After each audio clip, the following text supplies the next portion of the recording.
Welcome to the Shift podcast. This podcast was recorded on the traditional territory of the Anishinaabe and Haudenosaunee people. The creators of this podcast recognize that we are all treaty people and we accept our collective responsibility to each other and to reconciliation as we work towards an equitable, inclusive, and accessible campus for all.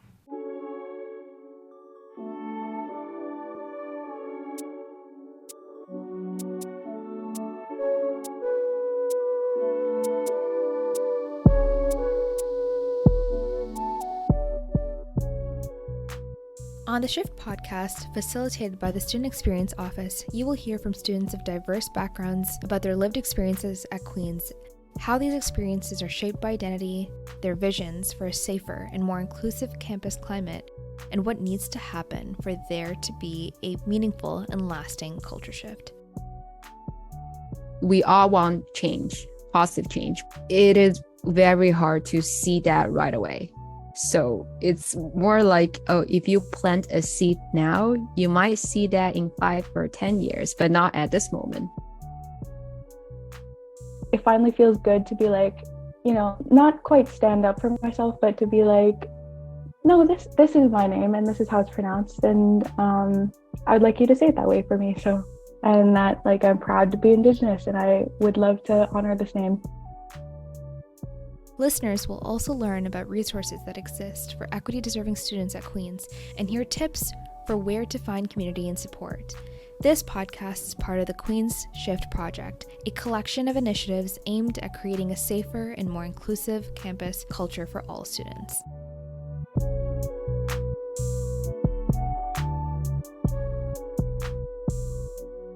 Hi, everyone. Welcome back to the Shift Podcast. Today, we have two very special guests, Ashley and Sashun, and I'm going to ask them to introduce themselves. Howdy, Sashun Susie, and that means my name is Sashun in Daka, which is the native language back home. I'm from BC, and I'm an Indigenous student here at Queen's, and I'm studying chemistry, and I'm in third year. Hi, everyone. My name is Ashley Luo. I'm a fourth-year commerce student studying at Queen's. I'm from Guangdong, China, and I'm a Chinese international student, and this is the year 7 for me in Canada. Very excited to meet everyone here. Awesome. So you both came from, farther than I have to Queen's. I'm from Toronto. Why did you both choose Queen's? Ashley, you could start with this. Yeah, for sure. The reason I told everyone why I chose Queen's is I don't like big lecture or big class size. So when I was in high school, I learned a lot about university in Ontario, and I learned that the program at Queen's offers more class size, and also the lake here is really beautiful. So those are the two reasons I chose Queen's. But besides that, I also really enjoy town life. A busy city is a bit overwhelming for me, and also I know that Queen's is a very different place compared to the high school I went to in Toronto. So I want to kind of step out of my comfort zone and see what will happen here. That's a really, really hard thing to do. It seems like you made a really well thought out choice. Session, why did you choose Queen's? So I actually had to do a school project on what our future plans were in grade 10 for, I think it was called planning. It was basically future careers and things like that. And I looked up, some of the best programs in Canada, and Queen's was one of the schools that I looked into. And the more I looked into it, the more I wanted to go. And I just saw the student life, and as Ashley stated, the class sizes were a bit smaller than other big universities. And yeah, it just looked like a great place for me to go. And that's kind of why I definitely part of the reason I chose Queen's. I just love the smaller size and the student community. Awesome. Yeah. So you both identified as, I guess, being different than the majority at Queen's, right? I'm wondering, how has your experience been at Queen's? And do you find that it's any different than your friends who may be of the majority within your respective programs? Yeah, so I would like to share one experience I had in first year. I would say we have to admit there is a difference compared to the majority because of the identity I have and I share with other groups. So one thing I remember in my first year is I was living in residence, and there's a time I went to common room to get water, and there were some people sitting in the common room, and they look at me. They look straight into my face and they ask me, "Can you speak English?" And I was like, "Wow, that's just first year, the first few weeks at Queens, and that's something I experienced." But it's more like when I was in first year, I don't have that like awareness to be like, oh, I have to speak up for myself. So I brush it off and I didn't tell my friends, but I feel like, oh, that was not a pleasant experience. And going to second year and third year, I've been taking more participation at Queens. So I joined the student experience office, joined the Q Success program, and taking on other leadership roles at school, and that made me to meet like other good people and having more like positive experience at Queens, but also using my way to impact other people, especially international students, because I feel like the way they feel, so I want to support them. But overall, I enjoy my experience at Queens because it's more like you're facing the reality, because in high school, like I went to a high school in Richmond Hill, Toronto, so we also have a lot of students who are international, so I don't experience anything like that when I was in high school. So it's also good or bad thing that you kind of to see the reality in university. But overall, I enjoy my experience, especially when I realized I have to take the initiative and to meet other people who share like common interests and who want to make the school a better community. Mm-hmm. So right off the bat, as soon as you left home, you had to, as you said perfectly, face reality. And I feel like that's something not a lot of 17, 18, 19-year-olds have to deal with. Some people don't deal with it until they're in their 30s. And so that, I guess, shaped how you approached Queens, and I guess how you said the rest of your 4 years, right? You became someone that was driven to make an impact very, very young because of your own experiences. Session, how has your experience been at Queens, and does it compare? I think I've had a pretty overall positive experience at Queens. There has been a few like moments that I was like, oh, I didn't know that. Like, I think the year before I got here, there was an attack on like the Indigenous floor of a residence building. And I didn't even find that out until the end of my second year, where one of my Indigenous friends who is in an upper year, where she said like, yeah, that was my first year and that was my first like experience on campus, and she like told me how scared she was, and like she had like made a big mistake coming to Queens. And I was really, it was weird. It wasn't that I was thankful that that hadn't happened to me, but it's just that my experience was so much different than hers.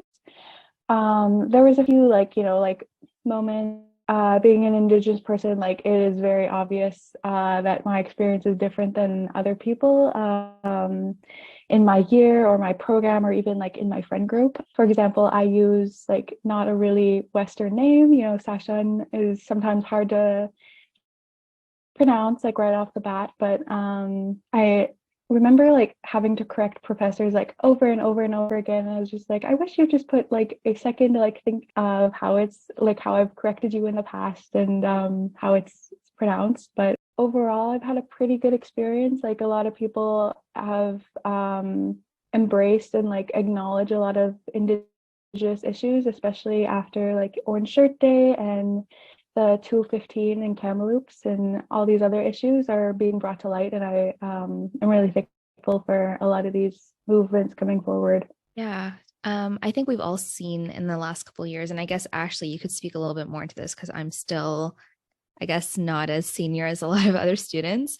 But I think we see a lot of new initiatives coming through, and a lot of systemic changes that are being put through at Queen's to make sure that everyone does feel as if like the decision makers are trying to make an effort to make changes, right? But something that you said about names is really like struck a chord with me. I also don't have a Western name. My name is Malaika, and it comes from an Arabic word meaning angel. And so I think you can speak a little bit more on this, but a lot of times names have meaning. And so when people don't say it right, or people don't even try to pronounce it, it could be kind of turning off or kind of isolating in a group setting. So how's your experience been with that? I know you spoke a little bit with professors, but maybe with peers as well. Yeah, so it did take a little while for me to like finally be like, oh, actually, that's not my name, and like correct my peers, because it just felt, end of the day, it's like you said, it's my name, and my name also has meaning. Like Sashun means song of the sun, and I like to share that with people. And so like just putting the effort to be like, oh, I'm sorry, like I'll say your name correctly like from now on. And like remember, even I was so scared to correct one of my friends. She'd been saying it for like 6 months. She accidentally was saying like Shashun. And yeah. And then finally I was like, actually, I know you've been saying it this whole time, but that's not my name. And then I like got her to say it a few times with me, and like I corrected it, and she's been great ever since. And like just like moments like that, that it finally feels good to be like, not quite stand up for myself, but to be like, no, this is my name, and this is how it's pronounced, and I would like you to say it that way for me. So Yeah, 100%. Ashley, have you had to experience that being an international student? Yeah, it's a bit interesting for me because for a name, like usually different than people here, like these are cultural differences. People be like, oh, the name is given by my parents, but usually like I have my Chinese name, but I don't use that. Because in high school, I realized I'm kind of tired to correct people how to pronounce my name. So I go by Ashley and I use this name and I kind of like pick this name for myself. And I agree with you, like how name is an identity and how it actually represent you.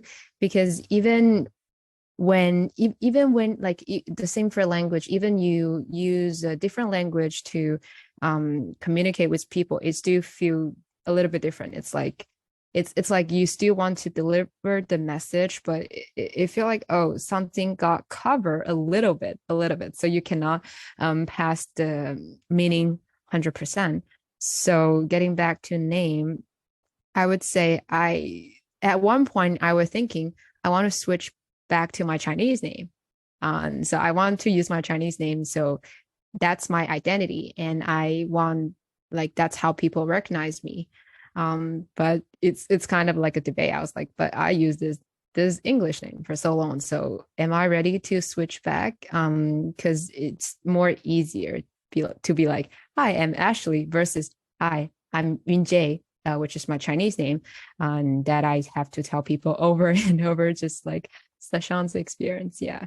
I actually have a really similar experience to that. I didn't always use Sashun. Sashun is a given middle name. One day, like before I got to university, I was like, why don't I use it in public? Like this is a big part of me, and I really like Sashun. So like, why haven't I been using it this whole time? And so that was like a big change for me to finally be using Sashun like in a public setting or like in school. And it was a really big change, but I'm quite happy with my choice. Like name is part of your identity, right? And so how did you decide that like even though Session is your name, like how did you decide that okay, now I'm going to make the shift to go back to reaffirming my identity in this public space? It definitely took a little while, like in some debate, for myself to choose. Like I went to Solus and I like changed all my preferred like to my preferred name, and I kind of tested it out in my friend group first to be like, hey, I'd like to use Sashon if that's like cool with you. I just want to see if I want to continue with this. I think I'm going to use Sashon in university, and they're like, okay, yeah, fair enough. Like there was some of my family members was like, you have a name that's like not Sashan. Like it was a surprise to them that I had been using a different name the whole time. But it was also just, like you said, a part of my identity I wanted to like reclaim.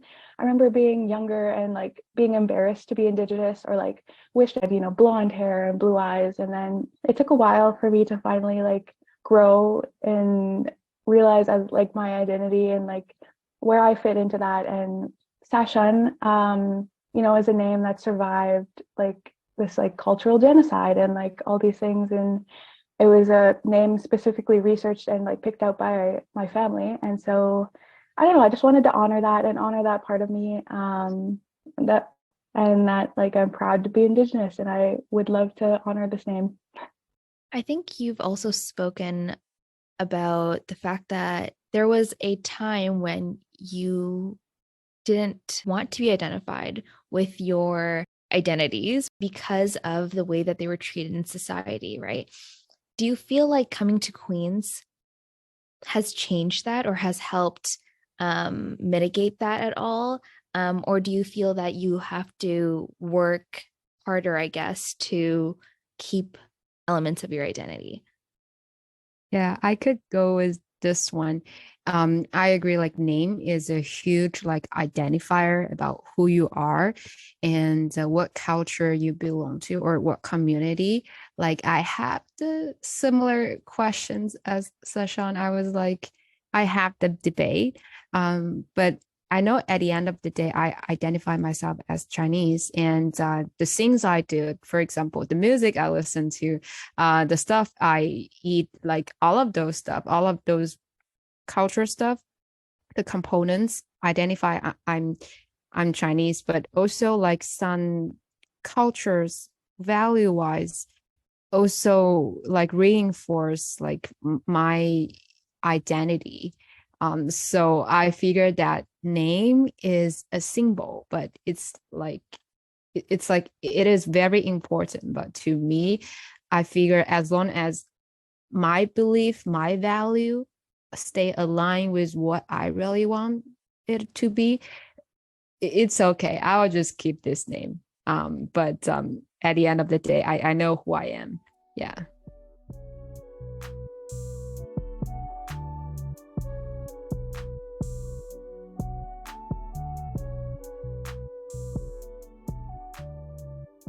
I think it's really interesting because where I was in my high school experience, I didn't have any friends that were like me, which is so funny because I'm literally from Scarborough.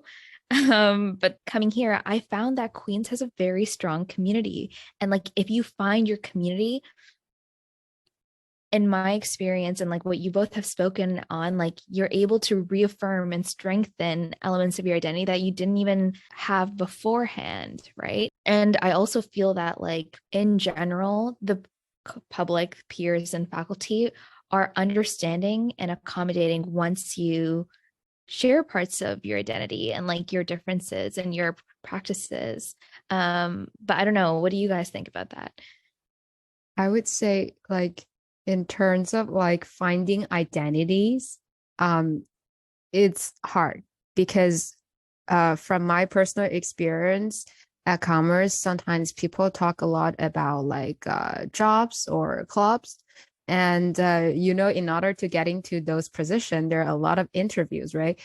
Sometimes the feedback people got is, oh, we don't think you are a good fit, but who identify the fit, right? And that kind of ties back to identity. So because there's no common traits or stuff that you find relate with this club or this job position, they would say, oh, we don't think you are a good fit, and otherwise you are a good candidate.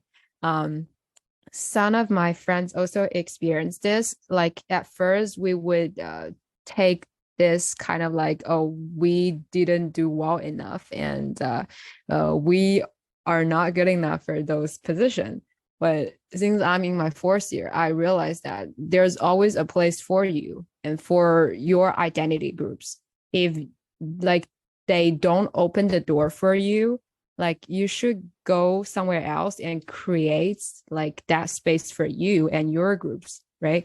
Because if you are not getting respect or the things you want from there, like let's make our own. So in terms of finding identity, I find like this mentality helped me a lot. Like if I cannot get like the stuff support me or my group, I will just go create my own. And in terms of like fitting in, like it's hard. Like even like to any new environment, even just like imagine like a kid going to a new elementary school, they need to fit in. And plus we share more like identity, like culture wise and gender wise, so that make it more challenging for us. But yeah. That's actually a really important thing that you brought up because within commerce, something that's not spoken a lot about is that club culture has a huge impact on the opportunities, networks, and jobs that you get access to. Like it's almost 50% of your degree.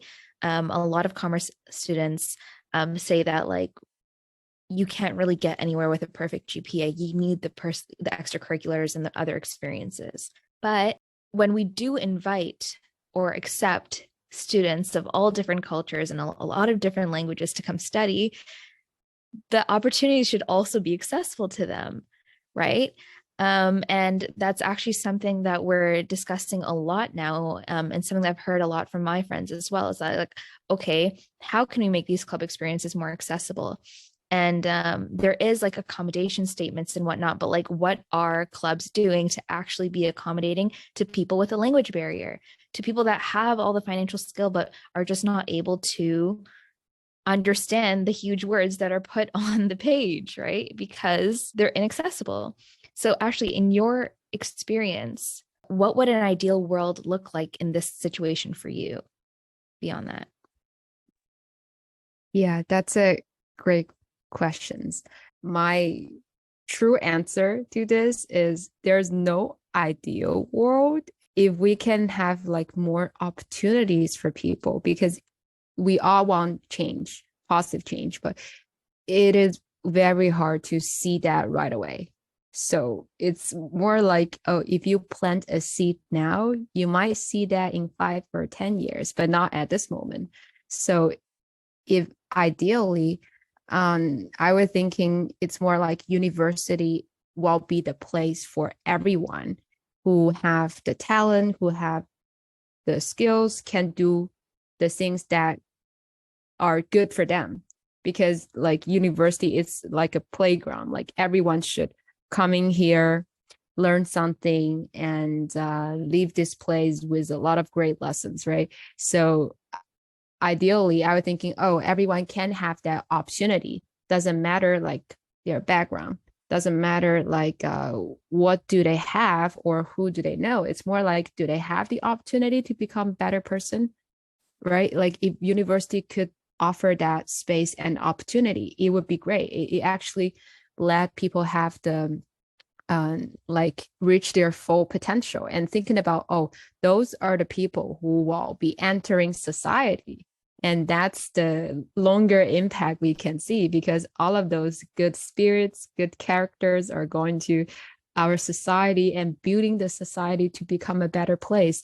So ideally, I was thinking, oh, that would be a great place, and how in my mind, like a university should function, everyone reach their full potential. 100%. Sashin, can you maybe speak on how or whether or not you were able to find community at Queen's, and maybe how your experience compares to Ashley's?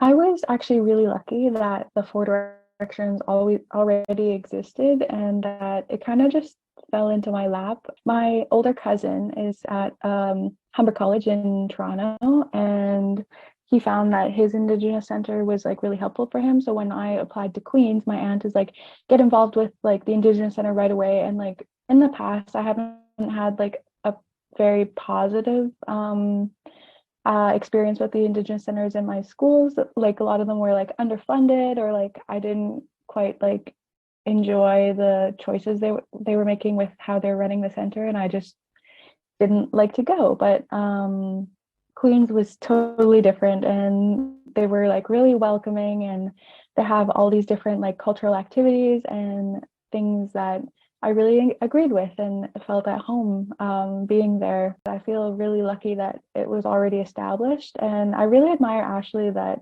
you couldn't maybe like didn't find quite the community you're looking for and you just created it for yourself. And like I really admire that you were like a trailblazer and like making all these spaces for not only yourself but for the people who are coming after you. I think I want to speak a little bit more, Sashun, on you said you joined Four Directions. In your experience, do you feel like this also helped you identify systemic issues and like how they impacted your life, and then also equipped you with the proper resources to deal with it? Yeah, so when I joined the Four Directions, like I said, I found an instant community, and I do feel like they provided plenty of resources. In my second year, I actually was a social ambassador for them.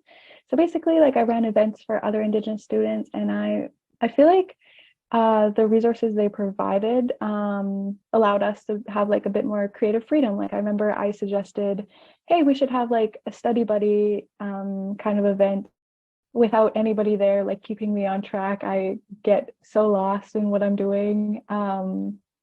But so they launched that program, and they also have like tutors and things available.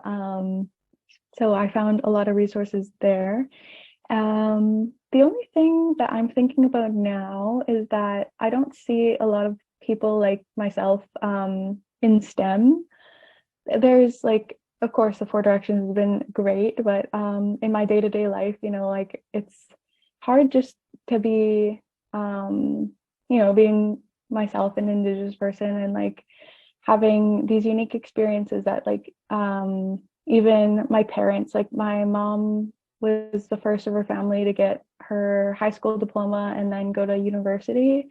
But my dad, you know, like he was a RCMP for a number of years, and now he runs a hatchery, but like he never went for higher education. And you know, I'm telling him about these things, and like he doesn't quite understand because like, you know, he never went to university, but you know, that wasn't his fault or anything. And I'm just like relaying these experiences that he didn't have but are unique to, I feel like, myself.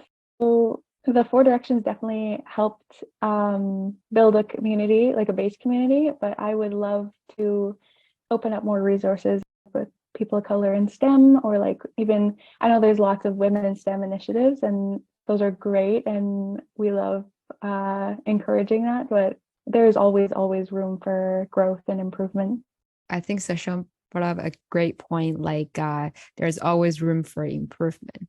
And if we can have like more faculty based support, it would be great, because it's kind of like at university, the power hierarchy is like the top is the faculty members, right? So if there's more awareness and focus in supporting the diversity, inclusions, equity issue, it will be like it will be something like top down, right? Because the faculty member is trying to pass down the value to students and to their colleagues, to their peers. And the culture will form itself. So people would realize, oh, this is the culture, this is the community we're trying to establish. So I would agree, like faculty base is a very important support in the system.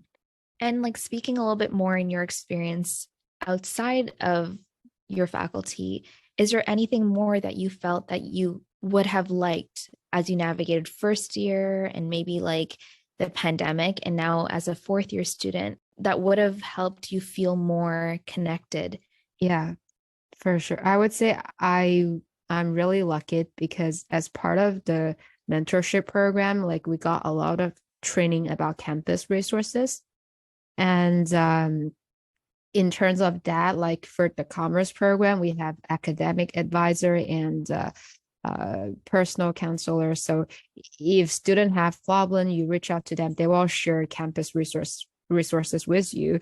I'm saying I'm lucky because I just met a third year student yesterday, and they don't know about personal interest credit, but this is kind of like a thing at the program, like everyone can use pass or fail for their elective courses to not impact their GPA.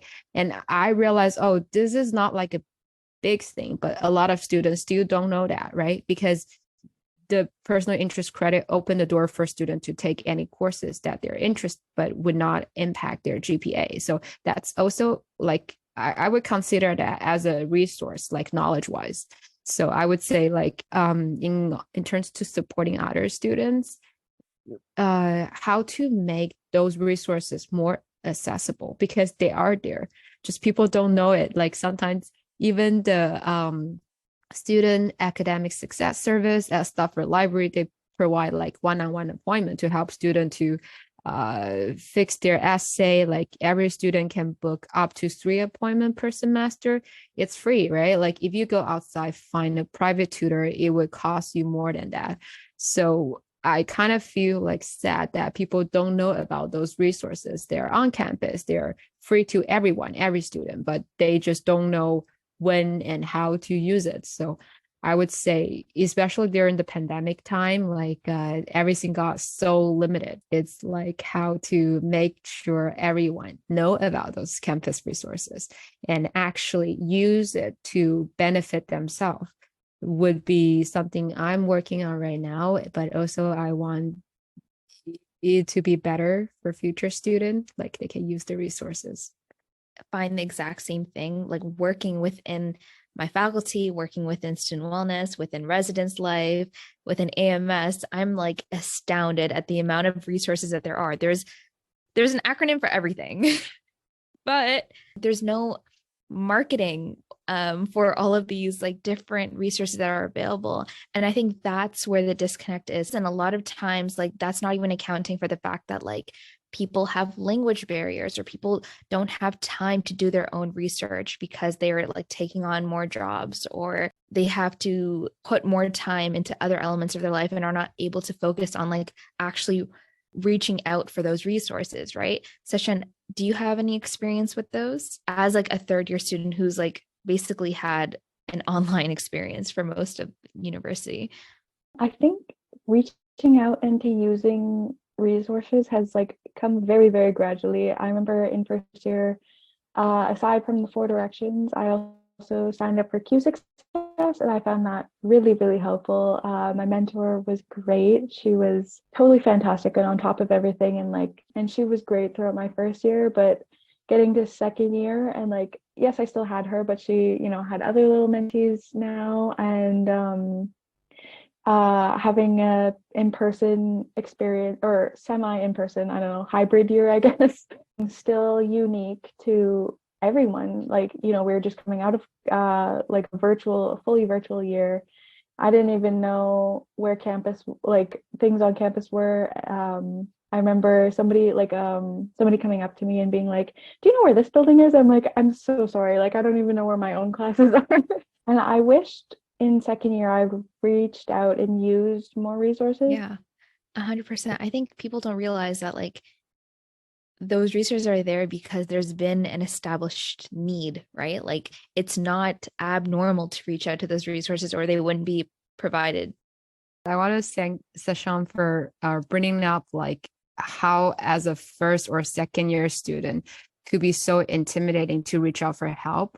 I kind of wish like there's some sort of resources helping or teaching students to not be afraid to reach out for help, because when I was in my first year, I never ever visit a professor's office hour or go to tutorials because I feel like, oh, I don't feel like they can help with my questions.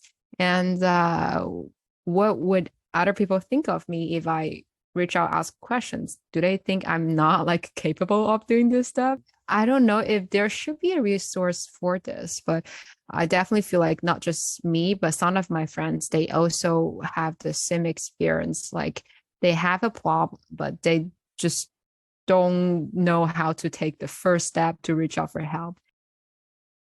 I like that you also mentioned office hours because this is the first year I ever used office hours and it was great. Like I really felt like I could bond with my professors. Not knowing my teaching staff was like so odd because I came from a fairly small high school. So I knew, I basically knew my teachers on like a really personal basis. Like I would get them like Christmas gifts and things like that. I knew them really well. And then coming to university and not knowing who the heck these people are and like what is going on was a jarring experience. But this year has been great. And like connection actually really helped me out recently. I got myself into a situation where I needed like a letter and I went to the one professor I went to office hours to a lot and he was in my corner and I built this like connection over the semester. And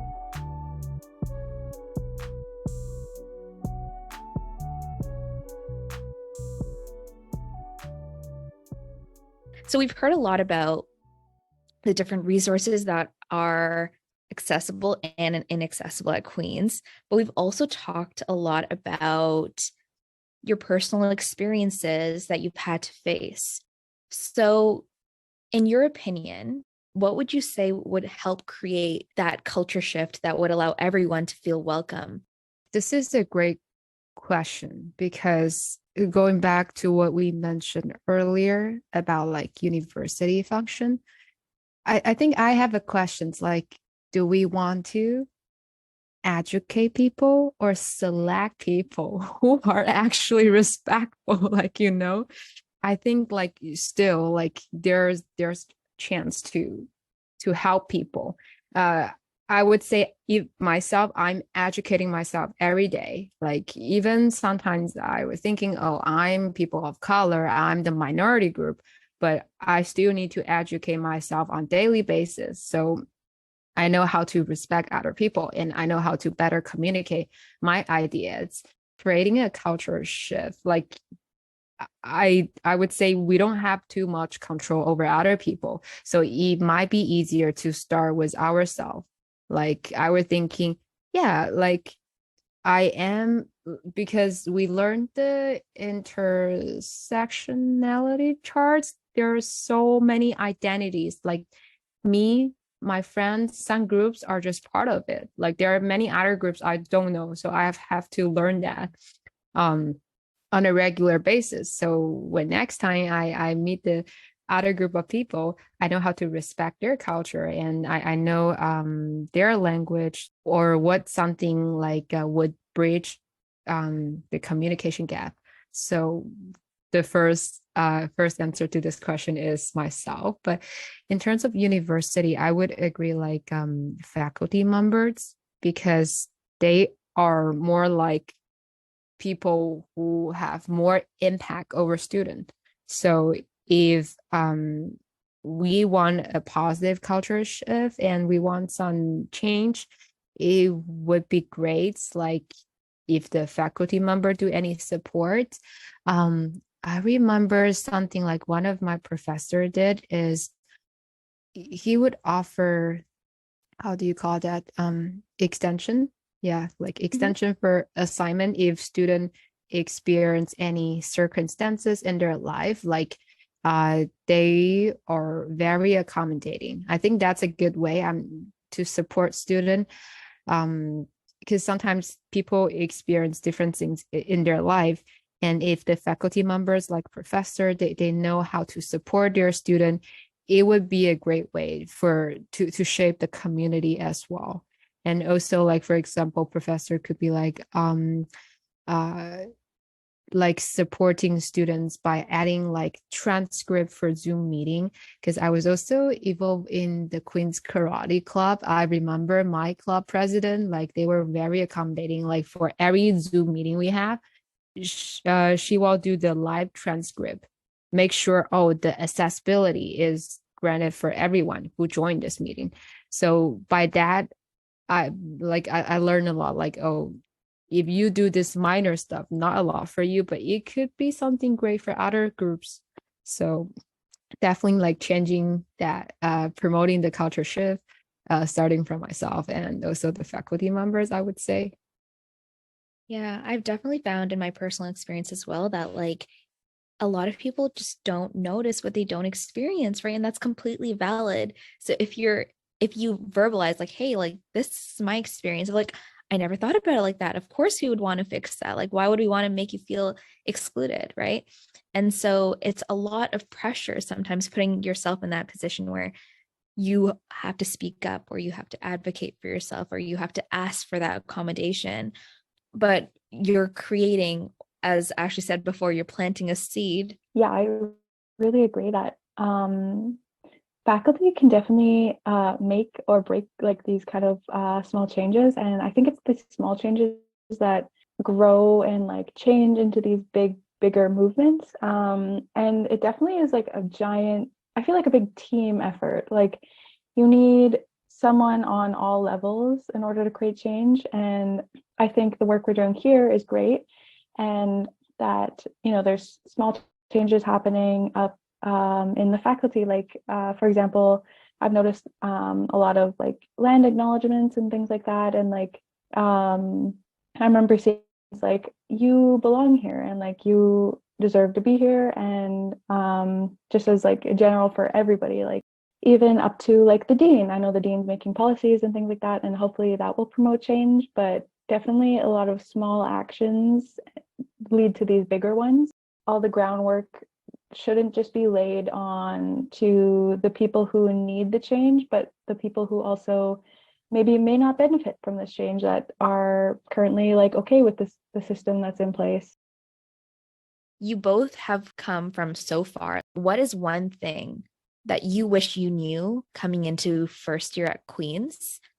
For me, like one piece of advice I would give to first year and my younger self is to be more confident, to believe in yourself and believe that you are capable to achieve the things you want.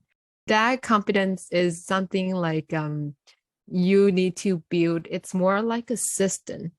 It's hard because for the first time you would just tell yourself, I'm confident, but that's not enough. By being confident, you have to do more tangible stuff.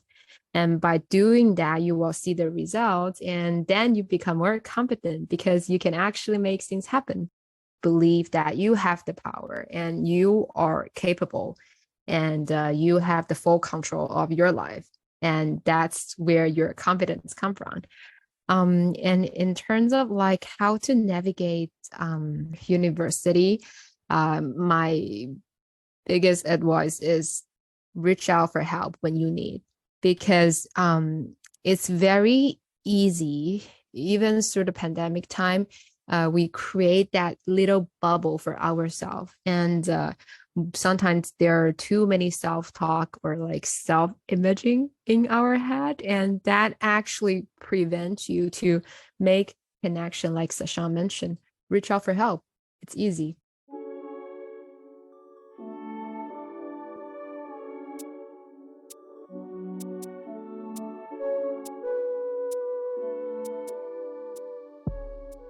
Thank you for listening to this episode of the Shift Podcast. For a list of all the resources mentioned in this episode, please visit the Shift Podcast website at queensu.ca/campus wellness project/shift-podcast.